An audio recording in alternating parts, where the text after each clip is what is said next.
Karibu tena kwenye maombi tulivu. Leo nataka kukuambia hadithi fupi yenye funzo. Ni hadithi ya mbegu ndogo sana.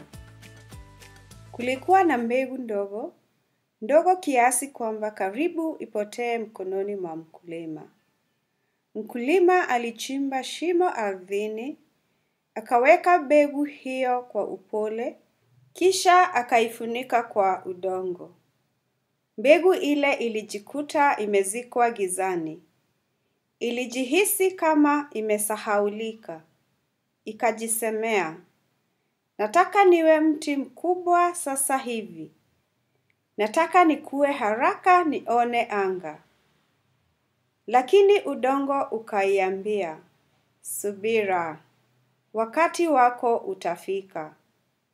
Mvua ikanyesha, tone kwa tone ikalowesha mbegu.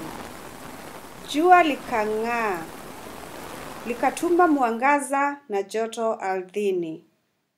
Pole pole, mbegu ile ikaanza kuota. Siku zikapita, wiki zikapita, mbegu ikasubiri. Wakati mwingine, kusubiri kulikuwa kugumu, kulionekana kama muda mrefu.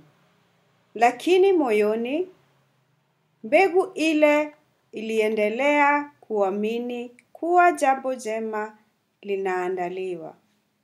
Hadi siku moja asubuhi, chipukizi dogo likachomoka kutoka ardhini. Hatimaye, mbegu ile iliiona anga. Haikuwa imefichwa tena gizani.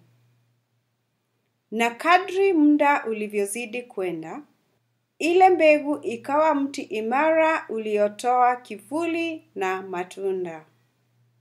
Funzo ni rahisi. Kama vile mbegu ndogo ilisubiri, nasi pia lazima tuwe na subira. Si kila kitu hutokea mara moja. Lakini kwa wakati wa Mungu, kila kitu huwa chema na kizuri.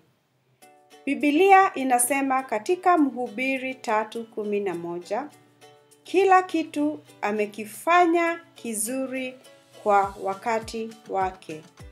Kwa hiyo, ukihisi kusubiri ni kugumu, kumbuka mbegu ndogo. Kumbuka kuwa Mungu hajakusahau.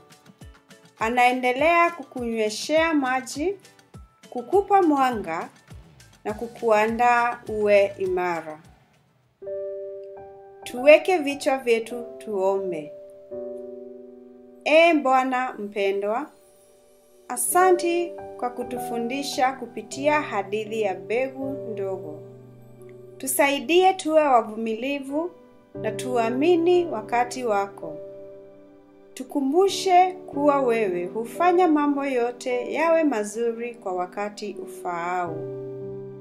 Tujalie amani tunaposubiri na imani ya kuendelea kukua tukiwa ndani yako. Kwa jina la Yesu Kristo tunaomba. Amina.